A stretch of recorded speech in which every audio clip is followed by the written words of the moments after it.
welcome to my YouTube channel. My name is Rainhabello. If you're coming across this page for the first time, hi. On this episode, I want to talk about something that I feel like a whole lot of people can relate to, and that I myself I have dealt with in the past years, and maybe I am still dealing with, and a whole lot of our generation are still dealing with, millennials, Gen Zs. Like it's quite a strong topic in most African homes. I'm talking about childhood trauma. Most of us are growing up in an African home. I mean, it wouldn't be a far-fetched experience if we were to mention terms like discipline, having strict or stern parents, or some people even saying outrightly that my popsy kid die. Like my mom would literally delve into you from across the room if you act funny. But they did all these things in the bid to be sure that the mistakes that they made, that we do not make anything like that, or that we do not that we get better lives than they were able to get for themselves. And first of all, I want to define what childhood trauma means. And childhood trauma refers to, I want to be I want to be apt. So childhood trauma refers to any experience during childhood that felt deeply distressing or unsafe and left a lasting emotional impact.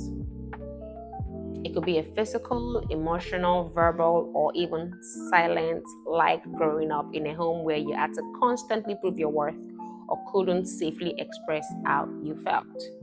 So, most of our parents growing up, I feel like they grew up in a different generation where things played out a lot differently from the time that we were growing up. Things were just entirely different. The way that adults related to children, the level of respect that was, expected, from a younger person to an adult or to an elderly person. It was a whole lot of handful of disciplinary actions here and there that adults at that time felt they need to take on to better shape the mind of a child. And in some of this, in the bid to achieve this, they might have gone the extra mile, or maybe with good intentions. I repeat, with good intentions in mind, gone a little above maybe the necessary. Maybe in their time they did not understand that emotions played a big role, that a child had thoughts running through their mind. Words like depression, anxiety, what other word now, mental health. Those terms weren't exactly the buzzing ringers at the time that you hear people say all the time that, okay, I don't even think these words were on the lips of a lot of people in African homes at the time. It was mostly, when I say do this, you do it. Why didn't you do that? You get spanked, you get dealt with. Your disciplinary actions that will be taken, and you will feel it if you decided to go rogue. So I used to say, when I'm having these conversations with people, because I've had friends that are up until now estranged from their parents because they just haven't been able to come to terms with the things that they felt their parents did that were not fair to them, in the bid to train them as growing adults, or maybe just parents that were just not exactly in the picture as much as you would have wanted them to be. And then I tell them something, and I tell this to myself. This was one of the things that I said to myself to help myself heal. I told myself that you can only give what you have. Just like somebody coming to ask me now for a G-Wagon. Where do I want to see it? Where? If you ask for, I don't know, maybe a crop top, maybe I can give you that. I'm sorry, guys.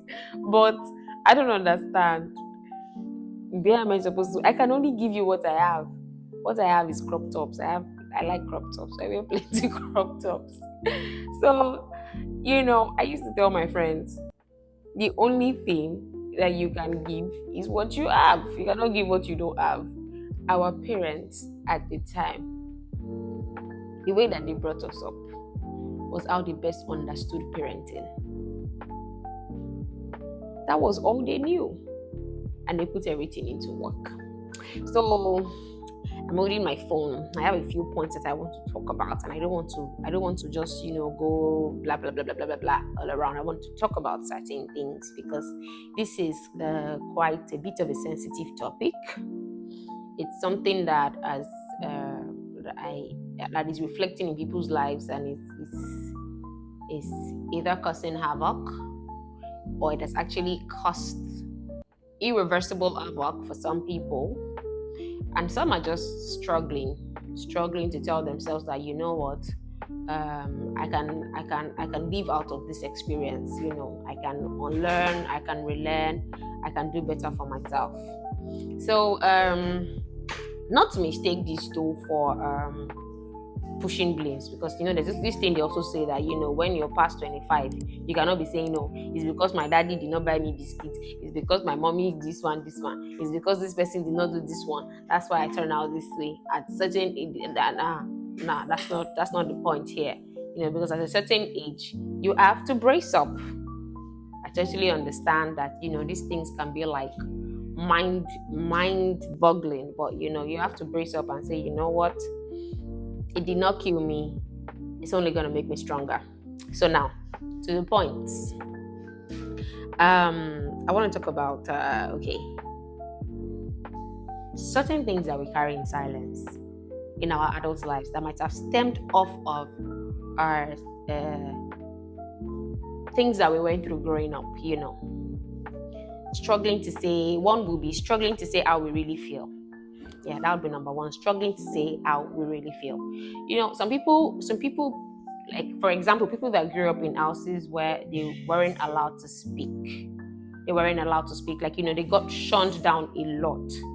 So now their mental state has registered in there that, it might just be like an automated shut up ringing in their head every time they try to express themselves, and they're like, you know what? Just forget about it. I'm sure you've been in conversations with people like that you'll be trying to say something, and next thing you just be like, you know what, don't worry, it's fine.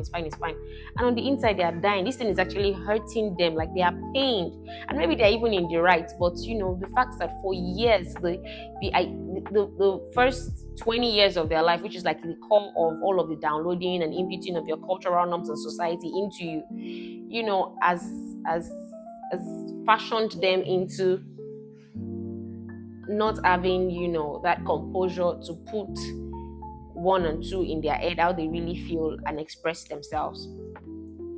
For example, I used to know somebody. No, I don't used to. I know this person. Because she's doing very well now, and she's come to terms with certain situations. So growing up, we have introverts and extroverts, and in the same family, the firstborn can be an extrovert, second child is an introvert.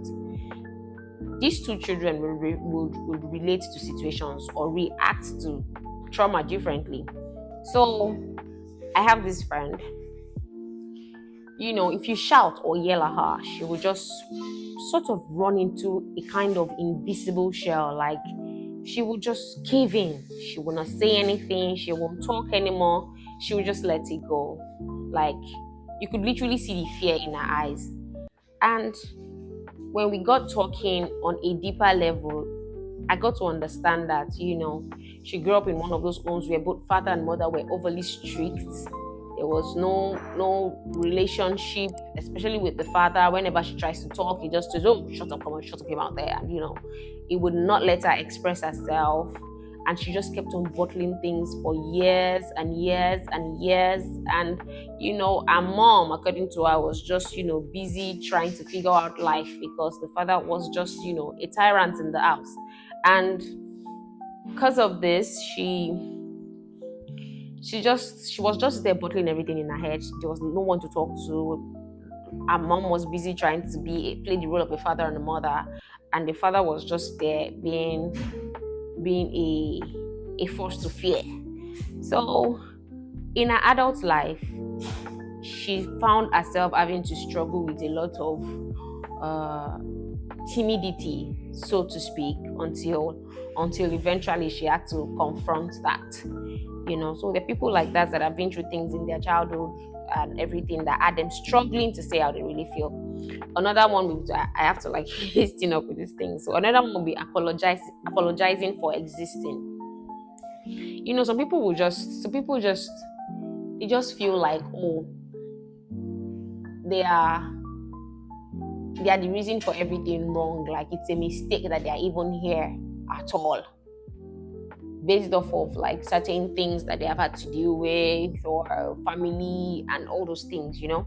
They just feel like their life, they don't exactly see a reason or a specific purpose for it.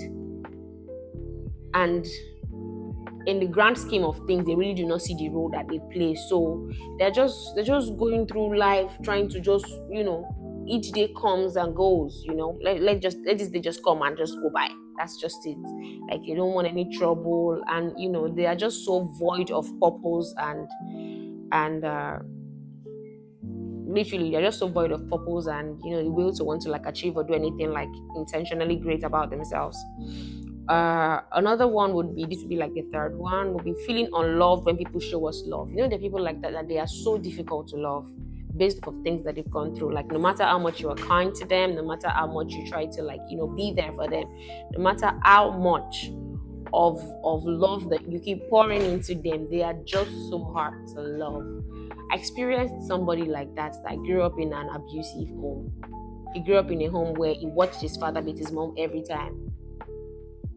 And as much as I tried to reflect the positive side of how I grew up onto this fellow, it just never worked. Instead, I was the one that now started to almost get crumbled under this person's under the negative impact of what this person was dealing with, based off of trauma from childhood. Yes, no matter whatever you do, he just kept seeing every woman as from the lens of his mom, that he believes to be a trigger to men, and he saw every response that his father took at the time as a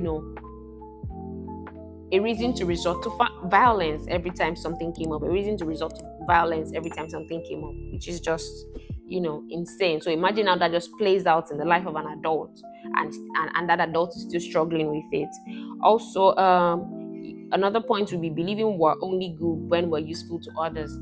Some only see like the good in themselves. They only see the worth in themselves. Yeah, they only see the worth in themselves when they do things for other people. Like, they need that validation from the outside. Inside of themselves, they feel empty. They feel and this is from kids that had to grow up in homes where they had to grow up early. Things were expected of them early. A child that had to leave the house at like 15 years old and start hustling, start trying to make money, and the father and mother are not even questioning the means through which they are doing these things, and that's the only way they felt love by their parents. The only time the father would actually smile at that child is when the child is coming home with something. And it's funny how their parents like that. That the only time that their child gets any validation or any form of love from them is when they give, when they have something to give, is when they can collect something from that child, when that child has something to give to them. So you can imagine this person now, all of their life, they believe that their life is just playing in survival mode. Their life is just playing in, okay, I have to do this for people to validate my existence, which is just wild. And these are things that people are actually going through. Another thing I would like to talk about would be African parenting. African parenting in general. Like, I've come to the terms that I've told myself that regardless of whatever might have happened with my father, with my mother, I've come to the terms where, becoming an adult myself, and understanding that maybe as a kid I was not so easy. I was not I was not necessarily the chillest child. Maybe I might have been stubborn. Maybe I was just angry. Maybe I was as frustrated as they were. Maybe we all didn't know what we were doing. I've come to realize that if I was going to do better, if I was going to do better than I wooed my parents, or as much as I have called their parenting skills and questioned it, if I was going to do better and not have my own child question my own parenting skills as well, I needed to understand where they were coming from and forgive them. I needed to forgive them because they did what they thought was best. They did as they knew, you know. And then there's something that I also do as well. When I tell people this, I see the look of calmness in their face. Like when you say, my mommy this, my daddy this, I'm like, you talk as if they fell from the sky as parents or as adults. They grew up. They were once a child. They were once a clueless 2-year-old that also went through something. That was also dealt, a hand of life that wasn't as pleasant. They were also once a 15-year-old that was, clueless, had nobody to talk to about puberty, about adolescence, about growing up, about early teenage life. And then they just made do with what they could get here and there. And then kaboom, they fell into parenthood. And all they could do was run with it and try their best. So I think of these things. I know there are extreme situations where some parents were just outrightly unbelievable towards their kids. But there's something that I tell people. I say, when you hold grudges against anybody at all, be it your parents, your friend, family, whatsoever, when you hold grudges, it doesn't hurt the person that you're holding that grudge against. It actually hurts you more because now your heart is a prison. Every time you see that person, the person, you just get aggravated, you're angry, and then your heart is a prison, and prisons don't look nice. Even if you say, oh, prisons in Western countries look nice, they look nice, but the vibe and the things that happen in there are horrid and unbelievable, and it's a terrible place, and you don't want your heart to be a terrible place. Healing is understanding. A step to healing would be understanding that as much as you want to heal your inner child, you need to trace things back to their own inner child as well, or their own life as a child as well. And when you let go of these grudges, you're doing it more for yourself. Most of us, we've had to be strong, or we've had to grow up early in life. Grow up as we've had to become adults as early as the age of 14, 13, 15 years. But growing into a full adult, you understand that maybe it's not exactly as easy as we thought then. Maybe they didn't actually mean to do all those things. Like my mom, I remember growing up, my mom, oh my god.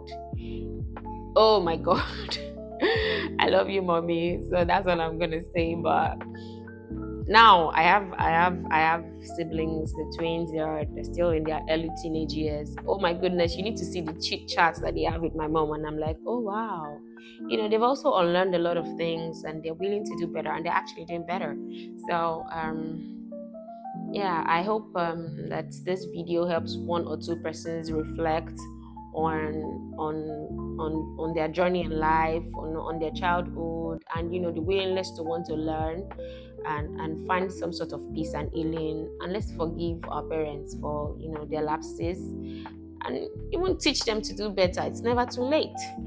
There's a whole lot of things that I still want to say on this episode. I probably would do another one, I'm not sure, but yeah, for now, I hope this is a starting point for this topic, and I look forward to also, finding that healing and that peace in our hearts together.